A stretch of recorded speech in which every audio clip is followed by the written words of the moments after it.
The countdown to general elections in Dominica. Ballot boxes are distributed after the Prime Minister promised the polls would be free and fair. Black movements and other social movements are taken to the streets in Sao Paulo to demand justice for a police massacre in a favela.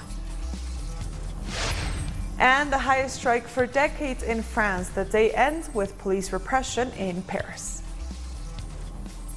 Hello and welcome to Telesur English. I am Estefania Bravo. This is from Mesa. Final preparations are being made in Dominica for Friday's general elections after an opposition campaign to stop the vote. Ballot boxes are being distributed and election observers are accompanying the process.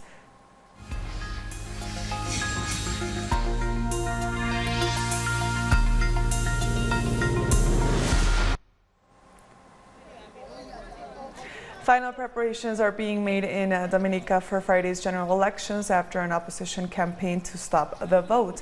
Ballot boxes are being distributed and election observers are accompanying the process. The opposition United Workers' Party, trailing in the polls, has been blocking roads for several days to try to prevent the polls from taking place. But on Wednesday night, the Prime Minister Roosevelt Skerrit said he had told the police that order must be restored, and he promised free and fair elections would be held. I say to you today, law and order shall be maintained in the Commonwealth of Dominica.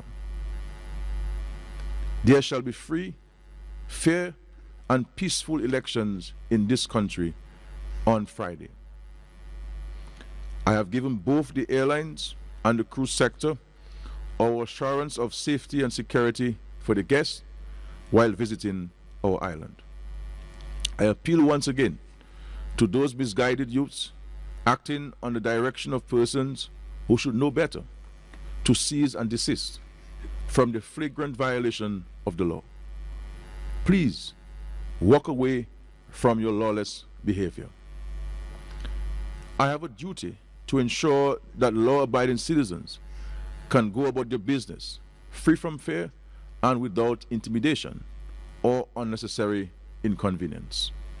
As Prime Minister of this country, I met with the High Command of the police force to make clear that law and order must be maintained and that, as of tonight, perpetrators of lawlessness who endanger the rights and well-being of citizens and visitors must be dealt with, utilizing the full force of the law. And speaking at the Rousseau Central Block meeting an hour after his address to the nation, Skerrit also lamented how average people are being impacted by these demonstrations.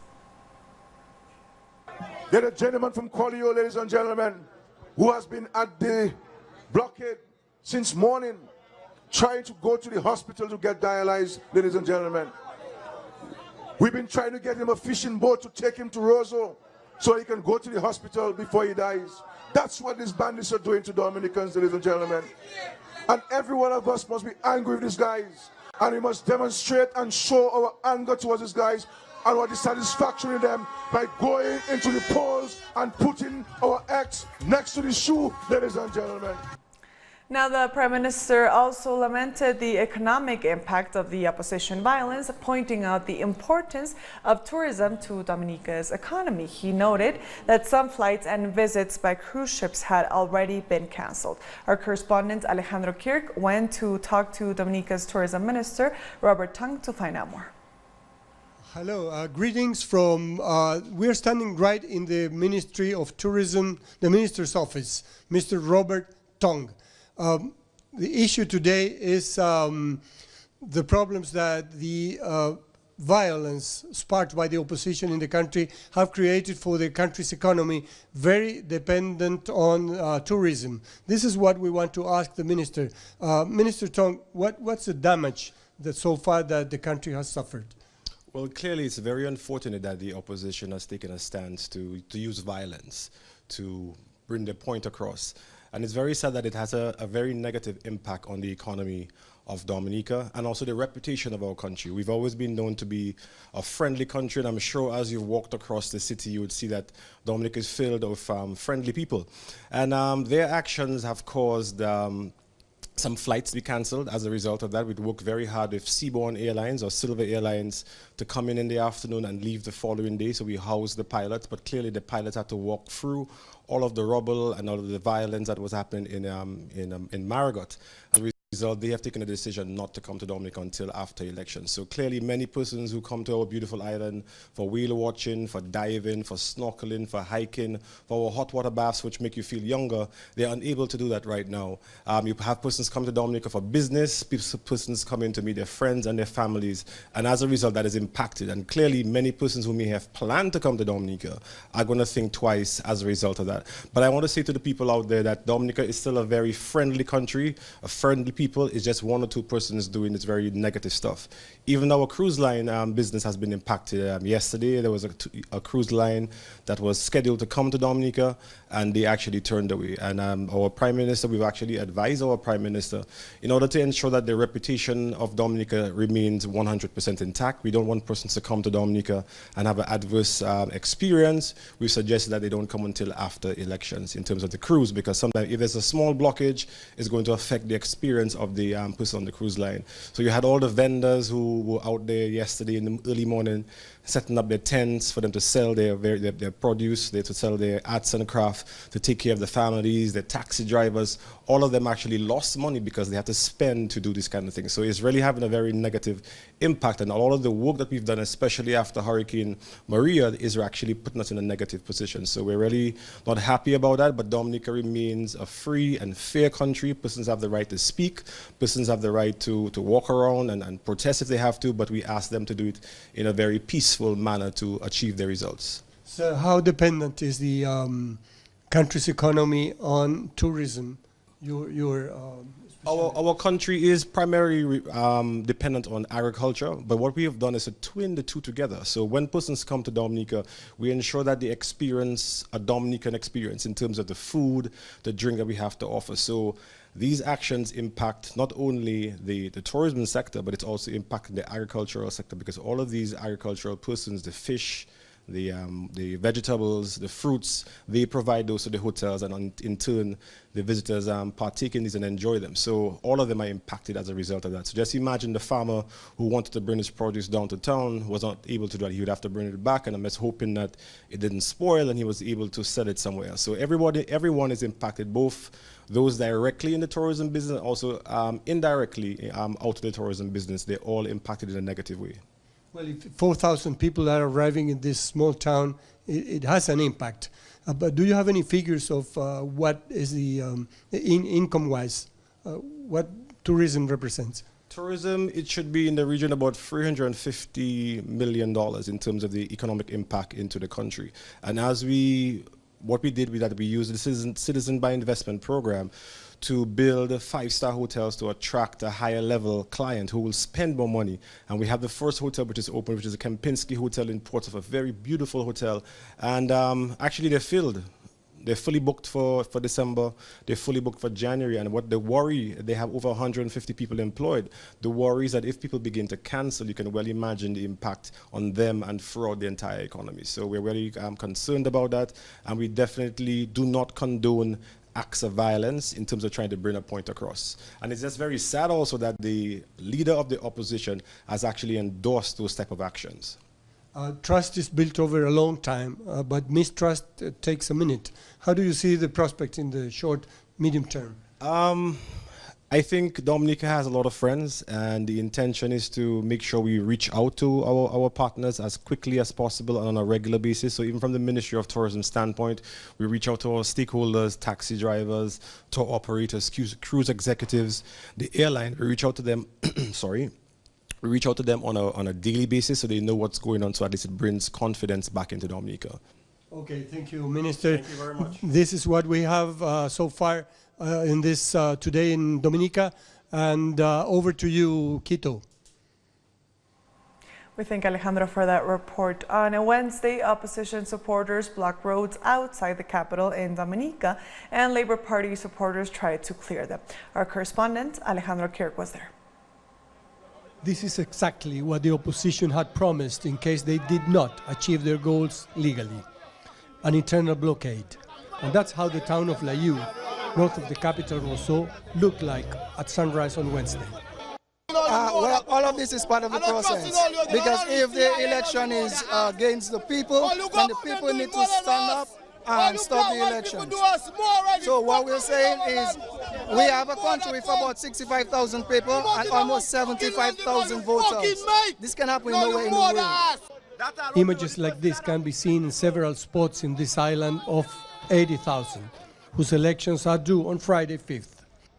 Yet, Labour Party members are determined to keep roads clean and safe. It's a desperate situation with what some people are doing here. They wake up early in the morning to see if they can block the streets, so that people from outside think that we are having a lot of trouble here in Dominica. But not everybody is so welcoming. Go back to all the fucking country and balance all the country. We done good here. Dominica allowed observers from the Organization of American States. Having listened to our officials who were there, that I think the OAS got a different picture from what was being portrayed before, and therefore I think their whole stance and whatever intentions they had in terms of interventions or interfering in the process, I think they have taken a different position right now, and in fact they're here up to observe the elections, and I'm sure they will see exactly what the government has been speaking about, and they will determine what is fact from what is not fact. Dominica's situation makes you recall events in Bolivia prior to the November coup. I'm not sure whether the OAS had intended to do something similar in Dominica, but our situation in Dominica certainly doesn't warrant that kind of intervention. Our history and political history will teach us that we have had free and fair elections all the years, henceforth elections in Dominica. Jesús Romero and Alejandro Kirk, Telesur, Dominica. Peter Wickham of Catres in Barbados has been involved in pre-election polling in Dominica. We asked him how voter intentions have evolved and if they have changed as a result of the recent opposition violence. Yeah, I mean, the last part of the question is very difficult to answer. Certainly our polling would have ended about a month ago, and these violent protests started more recently. The sense that we got when we did our polling was that the governing Labour Party was doing reasonably well. There were, of course, a sense of, I guess you could say, about a lethargy that we were seeing. But my sense was that they would still have been able to prevail in the final analysis. When I see these protests and I see this reaction, it tells me as a pollster that the opposition is not convinced that they're doing well, and they believe that they need to step up to this level in order to take action. You know, we have a very simple formula in the Caribbean. If you want to change your government, you get people to go out and vote for it. The fact that they are saying on the one hand that they believe that there will be a change, but on the other hand, they're pushing this violent protest says to me that they're not convinced that there will be a change, which is consistent with my polls, which are saying to me that it's not consistent that there will be a change. As to the impact that this will have, it worries me. There's clearly an economic impact. I think that it destabilizes the country, and I don't know that it helps either side, quite frankly, as we move towards an election. The question then will be, how will people interpret these actions? Will people interpret these as being something which is widespread? My sense is that it is not. It is pockets of opposition supporters. Whether people will think that this is the type of opposition that they would want to put in government. Coming up, Bolivia's de facto administration in crisis as opposition Senator Janine Áñez fires her cabinet chief. Stay with us.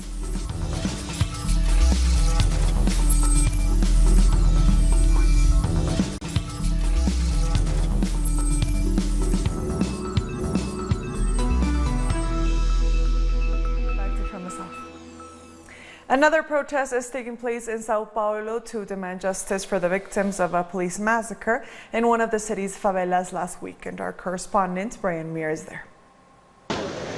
I'm standing on Paulista Avenue, where the third protest is kicking off since last Saturday, when a group of police officers under the command of Sao Paulo Governor João Doria went into a huge open-air funk party in Paraisópolis Favela and started beating teenagers, shooting them with rubber bullets, throwing tear gas grenades, and by the end of the night, 9 of them were dead.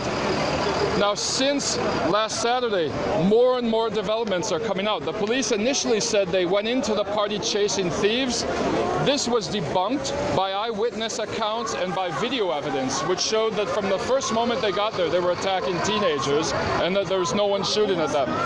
Since then, it's come out that on the same night, they did a similar action in another favela called Heliopolis, and one teenager died there as well. So the death count is now at 10, and the public prosecutor's office from Sao Paulo announced today that they're going to investigate the case as homicide. So the pressure mounts on far-right Sao Paulo Governor João Doria, who initially was defending the police and is now beginning to think he might have made the biggest political mistake of his career. We thank Brian Muir for that report. Chilean lawmakers are rejecting a so-called anti-looting bill that was passed in the Senate early on Thursday. With 33 votes in favor, the legislation proposes sanctions for those who use protests to promote public disorder. Those who voted against say the law does not use the words anti-looting and could be used to persecute demonstrators. We were invited to vote on a project against looting, and I want to be very precise. I am against looting, fires, and the destruction of public and private property. But this bill that we have just read, because it has just arrived, says nothing about looting.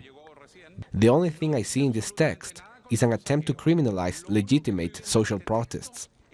The Attorney General, Jorge Abbott, has said this morning that social and political conflict cannot be penalized. This is why I'm voting against it. In Bolivia, opposition Senator Janine Áñez has fired her recently appointed cabinet chief, Jerjes Justiniano.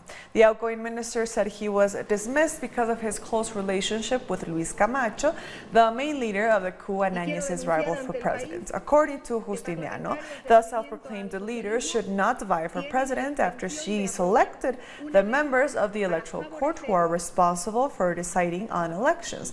This recent development shows how the de facto administration is in crisis, united only to depose President Evo Morales. Now she wants to be a candidate in the election, and that's why she decided to take control of the ministry. In the beginning, she didn't care for my proximity to Camacho, but that has changed, since he said he'll run for president. Tens of thousands of residents in Bolivia's eastern department of Santa Cruz have faced a hike in their electricity bills by more than 500%. Members of the community led protests against the rate increase, which came after the coup against President Evo Morales. The price hike is expected to be extended throughout the country and will also affect gas and fuel. And in another decision from the de facto government in Bolivia, a special police force to combat narco-terrorism and acts of subversion has been created. The anti-terrorist group, or GAT, in its Spanish initials, was formed a day after the government said there was an alleged plan financed by the Venezuelan president Nicolás Maduro to destabilize Bolivia and other countries in the region.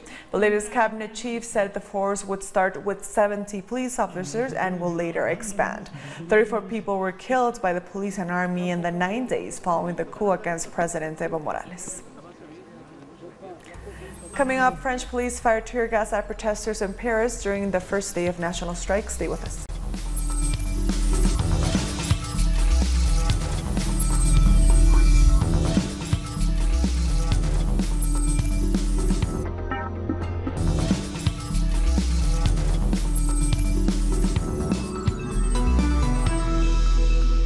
Welcome back to From the South. French police have fired tear gas at workers in Paris as the first day of a national strike against pension reforms came to an end. Over 800,000 workers are estimated to have taken to the streets in protest throughout France. It was the biggest strike the country has seen since 1995. The CGT and other major unions called the stoppage to try to force President Emmanuel Macron to abandon his plans to increase the retirement age and pension contributions.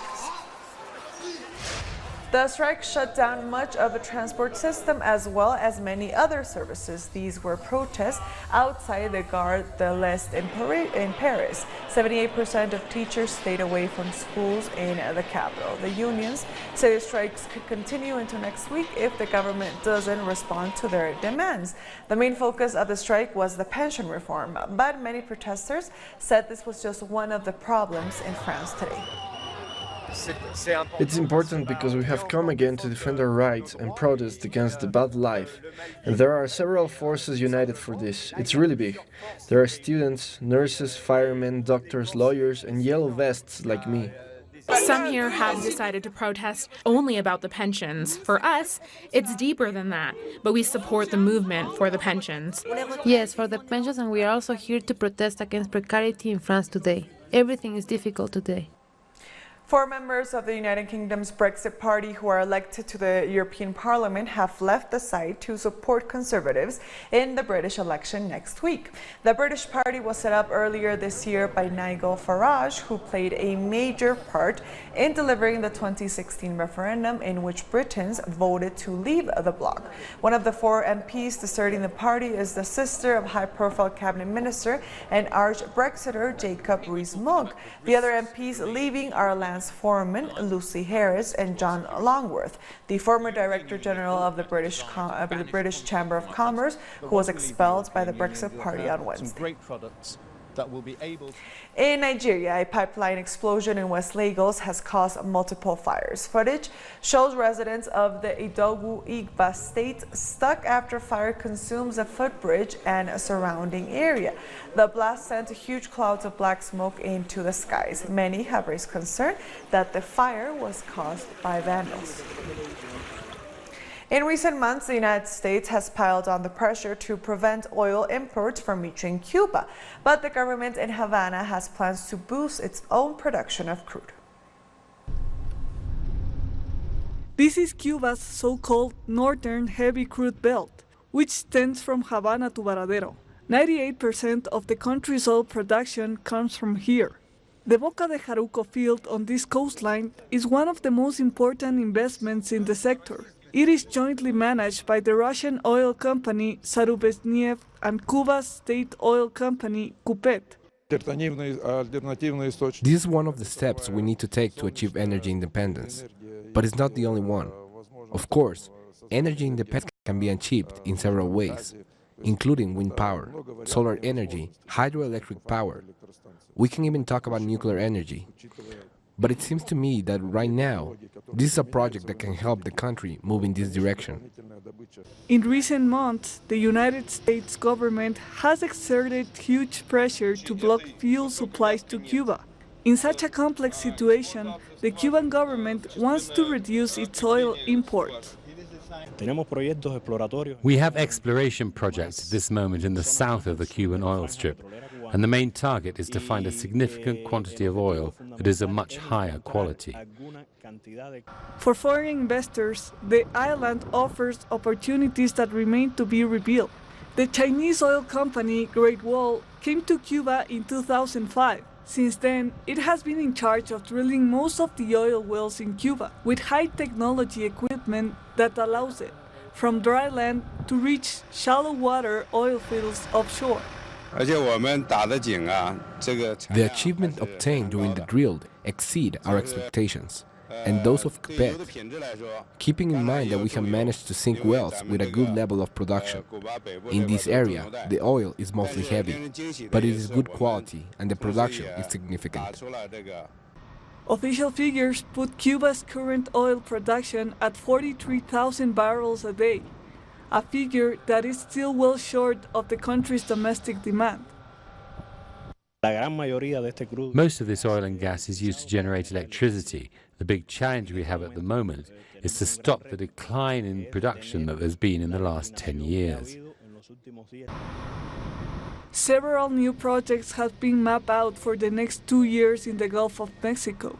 The specialists estimate that there are more than 10 billion barrels of good quality, recoverable oil there, which could make a major contribution to Cuba's energy independence. And with that, we've come to the end of this news brief. You can find these and many other stories on our website at telesurenglish.net.